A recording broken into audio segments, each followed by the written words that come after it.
നമസ്കാരം എല്ലാ വിദ്യാർത്ഥികളെയും സ്റ്റാർ ട്യൂട്ടോറിയൽസിൻ്റെ മറ്റൊരു വീഡിയോയിലേക്ക് സ്വാഗതം ചെയ്യുകയാണ്. സ്റ്റാർ ട്യൂട്ടോറിയൽസ് ഇന്ന് നിങ്ങളുടെ മുന്നിൽ വന്നിരിക്കുന്നത് നമ്മൾ കുറച്ച് ദിവസങ്ങൾക്ക് മുന്നേ ഓപ്പൺ ചെയ്ത ഒരു പ്ലേലിസ്റ്റിൻ്റെ കണ്ടിന്യൂവേഷൻ ആയിട്ടാണ്. കെമിക്കൽ മെസ്സേജസ് ഫോർ ഹോമിയോസ്റ്റാസിസ്, അതായത് സമസ്ഥിതിക്കായുള്ള രാസസന്ദേശങ്ങൾ എന്ന് പറയുന്ന വളരെ മനോഹരമായ വളരെ ലളിതമായ ഒരു പാഠഭാഗം നമ്മൾ ആരംഭിച്ചിട്ടുണ്ടായിരുന്നു. അതിൻ്റെ തുടർച്ചയായ രണ്ടാമത്തെ വീഡിയോ ആണ് നിങ്ങൾ ഈ കണ്ടുകൊണ്ടിരിക്കുന്നത്. അപ്പോൾ ആദ്യത്തെ വീഡിയോ കാണാത്തവർക്ക് വേണ്ടി ആ വീഡിയോയുടെ ലിങ്ക് ദാ ഇവിടെ ഐ ബട്ടണിൽ വന്നിട്ടുണ്ടാവും. അതോടൊപ്പം തന്നെ ഡിസ്ക്രിപ്ഷനിലും വെച്ചിട്ടുണ്ട്. നിങ്ങൾ ആ വീഡിയോ കണ്ടതിന് ശേഷം ഈ ഒരു വീഡിയോ ഇതിലേക്ക് വരിക. അപ്പോൾ എല്ലാവരെയും ഒരിക്കൽ കൂടി സ്വാഗതം ചെയ്യുകയാണ് സ്റ്റാർ ട്യൂട്ടോറിയൽസ് എന്ന ഈ ഒരു യൂട്യൂബ് ചാനലിലേക്ക്.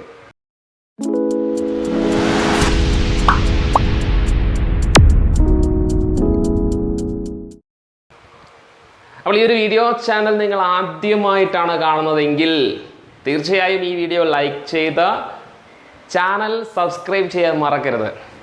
ഈ വീഡിയോ ഉപകാരപ്രദമാണെന്ന് തോന്നുകയാണെങ്കിൽ തീർച്ചയായും നിങ്ങളുടെ സുഹൃത്തുക്കൾ കൂടി ഈ ഒരു ചാനൽ റെക്കമെൻഡ് ചെയ്യേണ്ടതാണ്. അപ്പോൾ ഒട്ടും സമയം കളയാതെ നമ്മുടെ ചാപ്റ്ററിലേക്ക് കടക്കാം. സമസ്ഥിതിക്കായുള്ള രാസസന്ദേശങ്ങൾ അഥവാ chemical messages for homeostasis, third chapter of SCRT biology, 3ാം അധ്യായമാണ്. അപ്പോൾ കഴിഞ്ഞ ക്ലാസ്സിൽ ഡിസ്കസ് ചെയ്ത കാര്യങ്ങൾ എന്ന് പറയുന്നത് അന്തസ്രാവി വ്യവസ്ഥ അഥവാ എൻഡോക്രൈൻ സിസ്റ്റമാണ്. എൻഡോക്രൈൻ സിസ്റ്റത്തെ കുറിച്ചാണ് ഈ പാഠത്തിൽ പഠിക്കുന്നത് എന്ന് നമ്മൾ മനസ്സിലാക്കി. എൻഡോക്രൈൻ സിസ്റ്റത്തിൽ എൻഡോക്രൈൻ ഗ്ലാൻഡുകൾ ഉണ്ടെന്ന് നമ്മൾ മനസ്സിലാക്കി. അന്തസ്രാവി വ്യവസ്ഥയിൽ അന്തസ്രാവി ഗ്രന്ഥികൾ ഉണ്ട് എന്ന് നമ്മൾ മനസ്സിലാക്കി. അതോടൊപ്പം തന്നെ നമ്മൾ പഠിക്കാൻ പോകുന്ന അന്തസ്രാവി ഗ്രന്ഥികൾ ഏതൊക്കെയാണെന്ന് 10ഓളം അന്തസ്രാവി ഗ്രന്ഥികളുടെ പേരും അവയുടെ സ്ഥാനവും നമ്മൾ പറഞ്ഞു. എൻഡോക്രൈൻ ഗ്ലാൻഡുകളും അവയുടെ പൊസിഷൻസും നമ്മൾ പറഞ്ഞു. എവിടെയുണ്ട്, ശരീരത്തിൻ്റെ ഏതൊക്കെ ഭാഗങ്ങളിലുണ്ട് എന്ന കാര്യങ്ങൾ നമ്മൾ പരാമർശിച്ചു.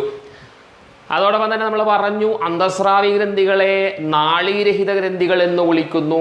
Endocrine gland referred to as ductless gland. എന്തുകൊണ്ട് നമുക്കറിയാം, ഡക്റ്റുകളില്ല, കുഴലുകളില്ല, ഹോർമോണുകളെ കൊണ്ടുപോകുന്നതിന് വേണ്ടി പ്രത്യേകിച്ച് കുഴൽ സംവിധാനങ്ങളൊന്നുമില്ല.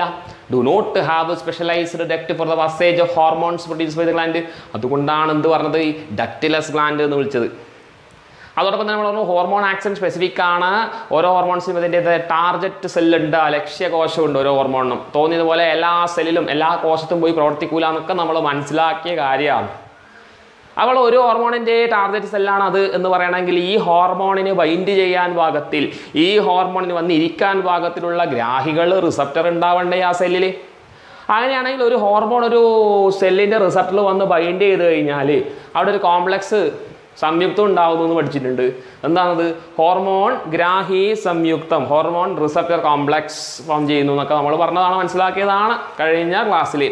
എന്നാൽ ഇന്നത്തെ ക്ലാസ്സിൽ നമ്മൾ ഓരോ അന്തസ്രാവി ഗ്രന്ഥിയെക്കുറിച്ചും പഠിക്കാൻ തീരുമാനിച്ചു. അതിൽ ഞാൻ ആദ്യമായി ചർച്ച ചെയ്യാൻ ഉദ്ദേശിക്കുന്ന അന്തസ്രാവി ഗ്രന്ഥി, അതായത് എൻഡോക്രൈൻ ഗ്ലാൻഡ് എന്ന് പറയുന്നത്, this is the member called pancreas. Pancreas ആണ്, ആഗ്നേയ ഗ്രന്ഥിയാണ് പാൻക്രിയാസ്. ഇതൊരു അന്തസ്രാവി ഗ്രന്ഥി മാത്രമല്ല, ഒരു ബഹിർസ്രാവി ഗ്രന്ഥി കൂടിയാണെന്ന് പറഞ്ഞിട്ടുണ്ടായിരുന്നു.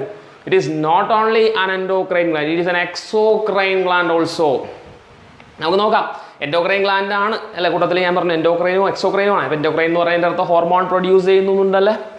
അപ്പോൾ ഈ പാൻക്രിയാസ് എന്ന് പറയുന്ന ഈ ഒരു ഗ്ലാൻഡ് നമ്മൾ നോക്കിക്കഴിഞ്ഞാൽ നിങ്ങളുടെ ചിത്രത്തിൽ കാണാൻ സാധിക്കും. സ്പെഷ്യലൈസ്ഡ് ഗ്രൂപ്പ് ഓഫ് സെല്ലുണ്ട്, സവിശേഷ കോശങ്ങൾ കാണും ഇതിനകത്ത്. അതിന് നമ്മൾ വിളിക്കുന്നത് എന്താണ്? Islets of Langerhans. Islets of Langerhans. ഒരിക്കലും പറഞ്ഞുകൊണ്ട് ആ സവിശേഷ കോശങ്ങളാണ് പാൻക്രിയാസിൽ കാണപ്പെടുന്ന സവിശേഷ കോശങ്ങൾ എന്ത് വിളിക്കാം? Islets of Langerhans. പ്രധാനമായും ഐലറ്റ്സ് ഓഫ് ലാംഗർഹാൻസിൽ 2 തരം കോശങ്ങളുണ്ട്, 2 ടൈപ്പ് ഓഫ് സെല്ലുകളുണ്ട്, alpha cells and beta cells. Alpha cells and beta cells. ഇതിൽ ആൽഫ സെല്ല് പ്രൊഡ്യൂസ് ചെയ്യുന്ന ഹോർമോൺ ഗ്ലൂക്കഗോൺ. വളരെ വളരെ ഇമ്പോർട്ടൻറ്റ്. ആൽഫ സെല്ല് പ്രൊഡ്യൂസ് ചെയ്യുന്ന ഹോർമോൺ ഏതാ? ഗ്ലൂക്കഗോൺ. ബീറ്റാ സെല്ല് പ്രൊഡ്യൂസ് ചെയ്യുന്ന ഹോർമോൺ ഏതാ? ഇൻസുലിൻ. എന്താണ്? ഇൻസുലിൻ. അപ്പോൾ ആൽഫ സെല്ല് പ്രൊഡ്യൂസ് ചെയ്യുന്ന, ആൽഫ കോശം പ്രൊഡ്യൂസ് ചെയ്യുന്ന, ഉൽപ്പാദിപ്പിക്കുന്ന ഹോർമോൺ ഏതാണെന്ന് ചോദിച്ചാൽ ഗ്ലൂക്കഗോൺ. ഇനി ബീറ്റയാണ് ചോദിക്കുന്നതെങ്കിൽ ബീറ്റാ കോശമാണ്, ബീറ്റാ സെല്ലാണ് പ്രൊഡ്യൂസ് ചെയ്യുന്നതെങ്കിൽ എന്താണ്? ഇൻസുലിനാണ്. ഇത് പലപ്പോഴും മാറിപ്പോവും. കുട്ടികൾക്ക് എന്ത് ചെയ്യുന്നുണ്ട്? പലപ്പോഴും ഇത് അങ്ങോട്ടും ഇങ്ങോട്ടും മാറും. ചിലപ്പോൾ ആൽഫ ഇൻസുലിൻ എന്നൊക്കെ എഴുതി വെക്കും. തെറ്റാണ്. തീർച്ചയായിട്ടും പഠിച്ചു വെക്കാം. Alpha cells glucagon, beta cells insulin, beta cells insulin, alpha cells glucagon. കൃത്യമായി പഠിച്ചു നോക്കാം. ഇനി പാൻക്രിയാസിലെ ഐലറ്റ്സ് ഓഫ് ലാംഗർഹാൻസിലെ ആൽഫ സെല്ല് ഗ്ലൂക്കഗോണും ബീറ്റാ സെല്ല് ഇൻസുലിനും പ്രൊഡ്യൂസ് ചെയ്യുന്നത് നിങ്ങൾ മനസ്സിലാക്കി.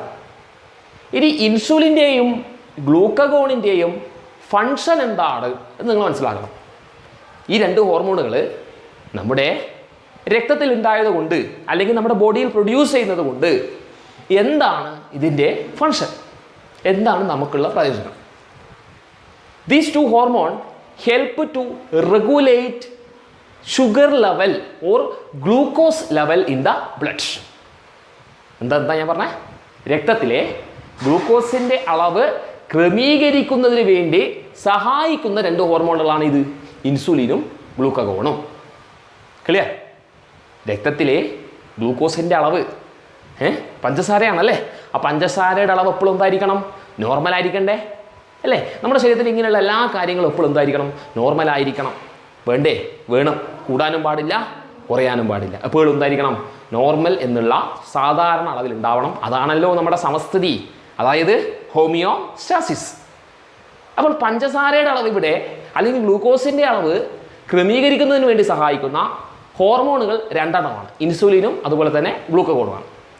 അങ്ങനെയാണെങ്കിൽ രക്തത്തിലെ പഞ്ചസാരയുടെ സാധാരണ അളവ് എത്ര? ഒന്നുകൂടി ആവർത്തിക്കാണ്. രക്തത്തിലെ പഞ്ചസാര അഥവാ ഗ്ലൂക്കോസിൻ്റെ സാധാരണ അളവ് എത്ര? വളരെ കൃത്യമായി പഠിക്കണം.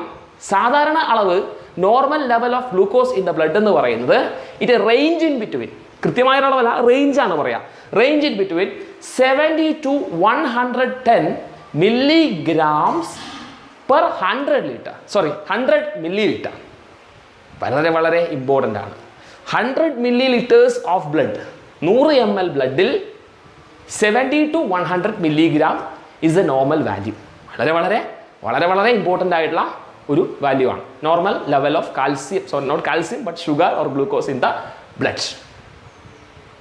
അങ്ങനെ ഈ ഒരു ലെവലിൽ, ഈ നോർമൽ റേഞ്ചിൽ ഗ്ലൂക്കോസിൻ്റെ അളവ് റെഗുലേറ്റ് ചെയ്യുന്നതിന് വേണ്ടി, ക്രമീകരിക്കുന്നതിന് വേണ്ടി സഹായിക്കുന്ന രണ്ട് ഹോർമോണുകളാണ് ഇൻസുലിനും അതോടൊപ്പം തന്നെ ഗ്ലൂക്കഗോണും.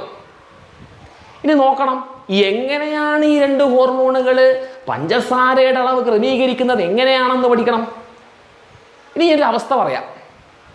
ആദ്യം പഞ്ചസാരയുടെ അളവ് സാധാരണ നിലയിൽ നിന്നും, സാധാരണ നില എന്താണെന്ന് നമ്മൾ പറഞ്ഞു, ആ നോർമൽ അഥവാ സാധാരണ അളവിൽ നിന്നും കൂടുന്നതായി നിങ്ങൾ കണക്കാക്കാം. സാധാരണ അളവിൽ നിന്നും എന്ത് ചെയ്തു? കൂടി. പഞ്ചസാരയുടെ അളവ് സാധാരണ അളവിൽ നിന്ന്, സാധാരണ നിലയിൽ നിന്ന്, നോർമൽ ലെവലിൽ നിന്ന് എന്ത് ചെയ്തു? ഇൻക്രീസ് ചെയ്തു, കൂടി. അങ്ങനെ കൂടി എന്ന് ഞാൻ പറയുന്നുണ്ടെങ്കിൽ, അല്ലെങ്കിൽ നമ്മുടെ ശരീരത്തിൽ അങ്ങനെ കൂടിക്കഴിഞ്ഞാൽ സമസ്ഥിതി അഥവാ ഹോമിയോസ്റ്റാസിസ് ഡിസ്റ്റർബ്ഡ് ആവും. ഓട്ടോമാറ്റിക്കലി അവിടെ ഈ ഒരു അവസ്ഥയിൽ പഞ്ചസാരയുടെ അളവ് സാധാരണയിലും കൂടിയാലുള്ള അവസ്ഥയിൽ നേരത്തെ നമ്മൾ പരിചയപ്പെടുത്തിയ പാൻക്രിയാസിലെ ഐലറ്റ്സ് ഓഫ് ലാംഗർഹാൻസിലെ ബീറ്റാ സെല്ല്, ബീറ്റാ കോശം സ്റ്റിമുലേറ്റ് ചെയ്യപ്പെടും, ഉത്തേജിക്കപ്പെടും. ഏത് കോശമാണ്? ബീറ്റാ കോശം. എപ്പോഴാണ് ഉത്തേജിക്കപ്പെടുക? പഞ്ചസാരയുടെ അളവ്, ഗ്ലൂക്കോസിൻ്റെ അളവ് രക്തത്തിൽ സാധാരണ നിലയിൽ നിന്നും കൂടിയാലാണ് ആര് ഉത്തേജിക്കപ്പെടുക? ബീറ്റാ കോശം, ബീറ്റാ സെല്ല്. അങ്ങനെ ബീറ്റാ സെല്ല് സ്റ്റിമുലേറ്റ് ആയാൽ, ബീറ്റാ കോശം ഉത്തേജിക്കപ്പെട്ടാൽ ഇത് നിർമ്മിക്കുന്ന ഹോർമോണാണ് എന്ത്? ഇൻസുലിൻ. ഏത് ഹോർമോൺ ഉണ്ടാക്കും? ഇൻസുലിൻ. ഈ ഇൻസുലിൻ എന്ത് ചെയ്യും? രക്തത്തിൽ പ്രവർത്തിച്ചുകൊണ്ട് എന്ത് ചെയ്യും മക്കളെ? കൂടിയിരിക്കുന്ന ഗ്ലൂക്കോസിൻ്റെ അളവ് എന്ത് ചെയ്യും? കുറച്ച് കുറച്ച് കുറച്ച് കൊണ്ടുവരും. അപ്പോൾ ചുരുക്കം പറഞ്ഞാൽ ഇൻസുലിൻ്റെ ധർമ്മം എന്താണ്? രക്തത്തിൽ പഞ്ചസാരയുടെ, ഗ്ലൂക്കോസിൻ്റെ അളവ് കൂടിയിട്ടുണ്ടെങ്കിൽ അത് കുറക്കുന്നതാണ് ആര്? ഇൻസുലിൻ. രണ്ടാമത്തെ വശം ഒന്ന് ചിന്തിക്കുക. സാധാരണ അളവിൽ നിന്ന് പഞ്ചസാരയുടെ ഗ്ലൂക്കോസിൻ്റെ അളവ് കുറഞ്ഞുപോയി. സാധാരണ അളവ് നമ്മൾ പറഞ്ഞു, സാധാരണ അളവിൽ നിന്ന് കൂടുന്ന അവസ്ഥയും പറഞ്ഞു, ഇനി കുറയുന്ന അവസ്ഥ ചിന്തിക്കുക. സാധാരണ അളവിൽ നിന്ന് പഞ്ചസാര അഥവാ ഗ്ലൂക്കോസ് എന്ത് ചെയ്തു? കുറഞ്ഞു. അങ്ങനെ കുറയുന്ന സാഹചര്യത്തിൽ പാൻക്രിയാസിലെ ഐലറ്റ്സ് ഓഫ് ലാംഗർഹാൻസിലെ ആൽഫ കോശങ്ങൾ ഉത്തേജിക്കപ്പെടും. ആൽഫ കോശങ്ങൾ, ആൽഫ സെല്ലുകൾ എന്ത് ചെയ്യും? സ്റ്റിമുലേറ്റഡ് ആവും. അങ്ങനെ ആൽഫ കോശമാണ് സ്റ്റിമുലേറ്റ് ചെയ്യുന്നതെങ്കിൽ, ആൽഫ കോശമാണ് ഉത്തേജിക്കപ്പെടുന്നതെങ്കിൽ അവിടെ നിർമ്മിക്കപ്പെടുന്ന ഹോർമോൺ ഗ്ലൂക്കഗോണാണ്. അപ്പോൾ ഗ്ലൂക്കഗോൺ എന്ന ഹോർമോൺ നിർമ്മിക്കപ്പെടുകയും ഈ ഹോർമോൺ രക്തത്തിൽ വേണ്ട രീതിയിൽ പഞ്ചസാരയുടെ അളവ് കൂട്ടാൻ സഹായിക്കുകയും ചെയ്യും. ഗ്ലൂക്കോസിൻ്റെ അളവ് കൂട്ടാൻ സഹായിക്കും. അങ്ങനെ കൂട്ടി എന്ത് ചെയ്യും? ഇത് സാധാരണ നിലയിലേക്ക് എത്തിക്കും. എന്ന് പറയുമ്പോൾ പഞ്ചസാരയുടെ അളവ് രക്തത്തിൽ സാധാരണ നിലയിൽ കൂടിയാൽ അതിനെ കുറക്കുന്നതിന് വേണ്ടി ഇൻസുലിനും, സാധാരണ അളവിൽ നിന്ന് പഞ്ചസാരയുടെ അളവ് കുറഞ്ഞാൽ അതിനെ കൂട്ടി സാധാരണ നിലയിലേക്ക് എത്തിക്കുവാൻ ഗ്ലൂക്കഗോണും പരിശ്രമിക്കുന്നു. എന്ന് പറയുമ്പോൾ ഇൻസുലിൻ്റെയും ഗ്ലൂക്കഗോണിൻ്റെയും പ്രവർത്തനം വിപരീതമാണ്.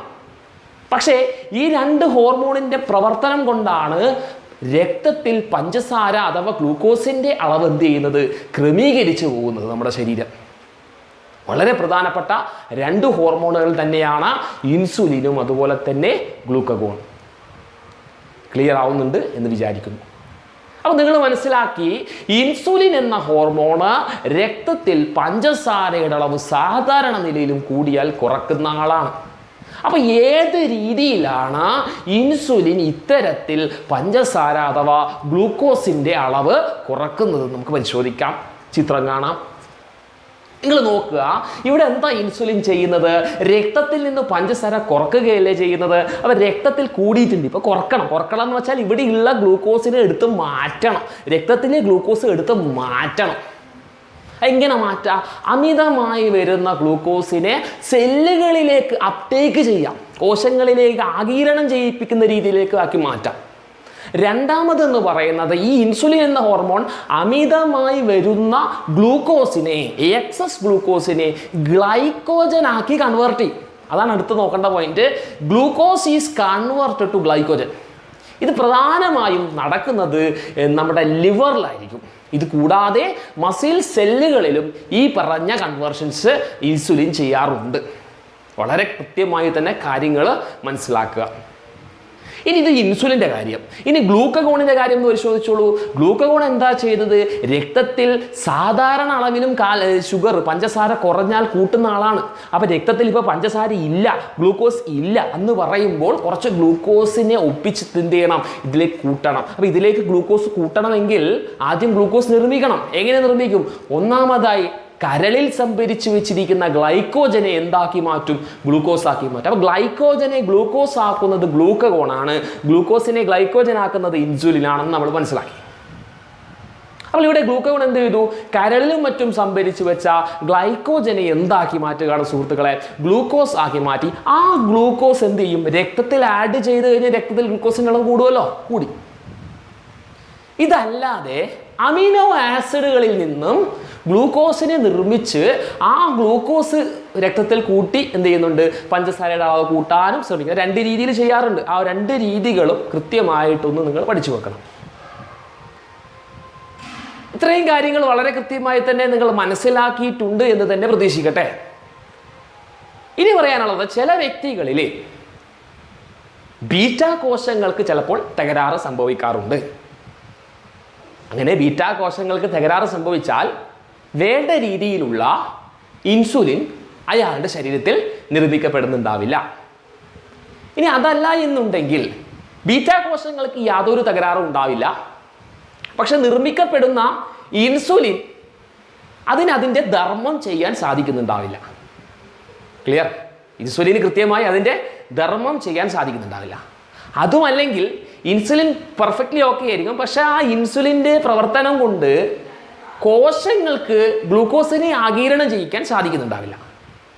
അപ്പോൾ ഈ ഒരു അവസ്ഥയിലൊക്കെ തന്നെ ഇത്തരം അവസ്ഥകൾ ബാധിച്ച ആളുകളിൽ പഞ്ചസാരയുടെ അളവ് എന്ന് പറയുന്നത് അവരുടെ രക്തത്തിൽ വളരെ വളരെ കൂടുതലായിരിക്കും. അത് കുറക്കുന്നതിന് വേണ്ടി ഒന്നുകിൽ ഇൻസുലിൻ കൃത്യമായി പ്രവർത്തിക്കുന്നുണ്ടാവില്ല, അല്ലെങ്കിൽ വേണ്ട രീതിയിൽ അവരുടെ ശരീരത്തിൽ ഇൻസുലിൻ നിർമ്മിക്കപ്പെടുന്നുണ്ടാവില്ല. അങ്ങനെ വരുമ്പോഴാണ് അവരുടെ രക്തത്തിൽ എന്ത് ചെയ്യുന്നത്, പഞ്ചസാരയുടെ ഗ്ലൂക്കോസിൻ്റെ അളവ് നല്ല രീതിയിൽ എന്ത് ചെയ്യുന്നത്, വർദ്ധിക്കുന്നത്. അപ്പോൾ കൃത്രിമമായി ഒരു ഇൻസുലിൻ ഷോട്ട് നമ്മൾ എന്ത് ചെയ്ത് കൊടുക്കേണ്ടി വരും, ഇത്തരം വ്യക്തികളിൽ നമ്മൾ എന്ത് ചെയ്ത് കൊടുക്കേണ്ടി വരും, ഇഞ്ചെക്ട് ചെയ്ത് കൊടുക്കേണ്ടി വരും. കാരണം അവരുടെ ശരീരത്തിൽ കൃത്യമായി എന്ത് ചെയ്യുന്നില്ല, സ്വാഭാവികമായിട്ട് പ്രൊഡ്യൂസ് ചെയ്യുന്ന ഇൻസുലിൻ പ്രൊഡ്യൂസ് ചെയ്യുന്നില്ല എന്ന് പറയുമ്പോൾ കൃത്രിമമായി ഇൻസുലിൻ കൊടുക്കുക എന്നുള്ളത് തന്നെയാണ് അവിടുത്തെ മാർഗവും. ഡയബറ്റിക് പേഷ്യൻ്റെ കാര്യമാണ് ഈ പറയുന്നത്. ഇനി ക്ലിനിക്കലി ഒരാൾ ഡയബറ്റിക് പേഷ്യൻ്റ് ആണ് എന്ന് ക്ലിനിക്കൽ റെഫറൻസ് വെച്ച് നമ്മളൊരു വാല്യൂ വെച്ച് പറയുകയാണെങ്കിൽ എങ്ങനെയായിരിക്കും ആ വാല്യൂ നമുക്കൊന്ന് പരിശോധിക്കാം. ഒരു വ്യക്തി അദ്ദേഹത്തിൻ്റെ പ്രഭാത ഭക്ഷണത്തിന് മുന്നേ, അദ്ദേഹം ബ്രേക്ക്ഫാസ്റ്റ് കഴിക്കുന്നതിന് മുന്നേ ഒരു വ്യക്തി രക്തപരിശോധന നടത്തുമ്പോൾ ആ രക്തപരിശോധിക്കുകയാണ്. അപ്പോൾ രക്തപരിശോധന നടത്തുന്ന സമയത്ത് 100 ml രക്തത്തിൽ 126 മില്ലിഗ്രാമിലും അധികം ഗ്ലൂക്കോസ് കണ്ടെത്തിയാൽ തീർച്ചയായും അദ്ദേഹം ഒരു ഡയബറ്റിക് പേഷ്യൻ്റ് ആണെന്ന് അനുമാനിക്കാവുന്നതാണ്. So patient is called a diabetic clinically before breakfast when he is testing his blood. If it is observed that 100 ml blood contains more than 126 milligram of glucose, it is sure that he might be a diabetic patient. ഇനി ഒരു diabetic patient, പ്രമേഹ രോഗി കാണിക്കുന്ന ചില ലക്ഷണങ്ങൾ, അവരുടെ ചില ലക്ഷണങ്ങൾ പഠിച്ചു വെക്കണം. ഒന്നാമത്തത് ഇൻക്രീസ്ഡ് അപ്പറ്റൈറ്റ് ആൻഡ് തേഴ്സ്റ്റ്, വർദ്ധിച്ച വിശപ്പും ദാഹവും.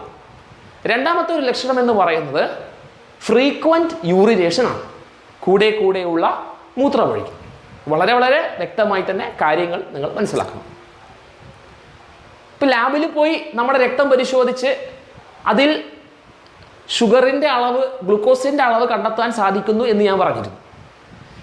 ഇതുപോലെ നിങ്ങൾ മനസ്സിലാക്കേണ്ട ഒരു കാര്യം, നേരത്തെ ലക്ഷണം, അതായത് ഷുഗർ പേഷ്യൻ്റ് അഥവാ ഡയബറ്റിക് പേഷ്യൻറ്റിൻ്റെ, പ്രമേഹം ബാധിച്ച ഒരാളുടെ ലക്ഷണം പറയുന്ന സമയത്ത് കൂടെ മൂത്രമൊഴിക്കുന്ന പ്രവണതയുണ്ട് എന്ന് ഞാൻ പറഞ്ഞിരുന്നു, ഫ്രീക്വൻറ്റ് യൂറിനേഷൻ. അപ്പോൾ ഇവരുടെ യൂറിനിൽ ഗ്ലൂക്കോസിൻ്റെ സാന്നിധ്യം ഉണ്ട് നിങ്ങൾ മനസ്സിലാക്കണം. അങ്ങനെയാണെങ്കിൽ ഒരു വ്യക്തിയുടെ മൂത്രം പരിശോധിച്ചാൽ ആ മൂത്രത്തിൽ ഗ്ലൂക്കോസിൻ്റെ അളവ് എത്രത്തോളം ഉണ്ടെന്ന് പരിശോധിച്ച് കഴിഞ്ഞാൽ എത്രത്തോളം ഡയബറ്റിക് ആണ് ഒരു പേഷ്യൻ്റ് എന്ന് തിരിച്ചറിയാൻ പറ്റും. അങ്ങനെ മൂത്രം പരിശോധിച്ചുകൊണ്ട് എത്രമാത്രം ഡയബറ്റിക് ആണ് ഒരാളെന്ന് അറിയാൻ വേണ്ടിയുള്ള പരീക്ഷണം, ഒരു ടെസ്റ്റാണ് ബെനഡിക്ട് ടെസ്റ്റ് എന്ന് പറയുന്ന ടെസ്റ്റ്. അപ്പോൾ ഇവിടെ നമ്മൾ ഉപയോഗിക്കുന്നത് ഒരു റിയാജൻ്റ് ആണ്. ആ റിയാജൻ്റ് ബെനഡിക്ട് റിയാജൻ്റ് എന്ന് പറയുന്ന റിയാജൻ്റാണ്. ബ്ലൂയിഷ് കളറിൽ മറ്റും കാണുന്ന റിയാജൻ്റാണ് ബെനഡിക്ട് റിയാജൻ്റ്. അപ്പോൾ ബെനഡിക്ട് റിയാജൻറ്റും യൂറിനും തമ്മിൽ മിക്സ് ചെയ്യാം. ഒരു പർട്ടിക്കുലർ ക്വാണ്ടിറ്റിയാണ്, അത് ഈക്വൽ ആയിട്ട് എടുക്കാൻ ശ്രദ്ധിക്കുക. 2 ml യൂറിൻ എടുത്താൽ 2 ml Benedict reagent, 5 ml urine 5 ml Benedict reagent. Mix ചെയ്യുക, ബേൺ ചെയ്യാൻ മീൻസ് നമ്മളിത് എന്തെങ്കിലും ഫ്ലെയിമിൽ കാണിക്കുന്നു. ടെസ്റ്റ് ട്യൂബിൽ ഇത് മിക്സ് ചെയ്തതിന് ശേഷം ഫ്ലെയിമിൽ കാണിച്ചാൽ നിങ്ങൾ ഇതുപോലുള്ള കളേഴ്സ് നിങ്ങൾ നോക്കുക. ഇവിടെ ബ്ലൂ ആണെങ്കിൽ ഷുഗർ ഇല്ല എന്നുള്ള അർത്ഥമാണ്. ഫ്ലെയിമിൽ കത്തുമ്പോഴും ബ്ലൂ കളർ ആണെങ്കിൽ ഷുഗറിൻ്റെ ട്രേസസ് ഇല്ല എന്ന് പറയുമ്പോൾ ഡയബറ്റിക് അല്ല എന്നുള്ള അർത്ഥമാണ്. പിന്നെ ഷുഗർ ഉണ്ടെങ്കിൽ തന്നെ അത് കളർ മാറിക്കൊണ്ടിരിക്കും, കാണാം. ഓരോരോ കളറിലേക്ക് ചേഞ്ച് ചെയ്യുന്നു, അവസാനം റെഡിലേക്ക് ചേഞ്ച് ചെയ്യുന്നു. റെഡിന് മുമ്പ് ഓറഞ്ച്, അതിനുള്ള മുന്നേ യെല്ലോ, അങ്ങനെ ഓരോ കളേഴ്സ്. അപ്പോൾ ഓരോ കളേഴ്സ് മാറുമ്പോൾ നമുക്ക് മനസ്സിലാവും അത്രത്തോളം ഷുഗർ ഉണ്ട് നമുക്ക് മനസ്സിലാവും. അപ്പോൾ റെഡൊക്കെ ആണെങ്കിൽ നല്ല രീതിയിലുള്ള ഷുഗർ ഉണ്ട് എന്നുള്ള അർത്ഥമാണ്. അത് നല്ല ഷുഗറാണ്. നമ്മളിപ്പോൾ sugar solution Benedict reagent mix ചെയ്ത് ഫ്ലെയിമിൽ വെച്ചാലും ആ നല്ല റെഡ് കളർ കാണും. പറയുന്നത് മനസ്സിലാവുന്നുണ്ട്. അപ്പം നമുക്ക് മൂത്രത്തിലെ, യൂറിനിലെ ഗ്ലൂക്കോസിൻ്റെ അളവ് കണ്ടെത്താൻ വേണ്ടിയിട്ടുള്ള ടെസ്റ്റാണ് ബെനഡിക്ട് ടെസ്റ്റ്. അപ്പോൾ ഇത്രയും കാര്യങ്ങളാണ് പാൻക്രിയാസ് എന്നൊരു പറയുന്ന ഈ ഒരു സെഷനിൽ നിങ്ങൾ ഓർത്തിരിക്കേണ്ട കാര്യം. അപ്പോൾ ഇത്രയും പറഞ്ഞുകൊണ്ട് ഇന്നത്തെ ക്ലാസ് ഇവിടെ വൈൻഡപ്പ് ചെയ്യുകയാണ്. അപ്പോൾ ഈ വീഡിയോ ക്ലാസ് ഉപകാരപ്രദമായി എന്ന് തോന്നിയിട്ടുണ്ടെങ്കിൽ തീർച്ചയായിട്ടും ഈ ഒരു വീഡിയോ ചാനൽ ലൈക്ക് ചെയ്ത് സുഹൃത്തുക്കൾക്ക് തീർച്ചയായും എത്തിക്കുക. ഓക്കെ, അപ്പോൾ എല്ലാവർക്കും അടുത്തൊരു വീഡിയോയിൽ കാണുമ്പോഴേക്കും bye, stay safe. Akshay signing of.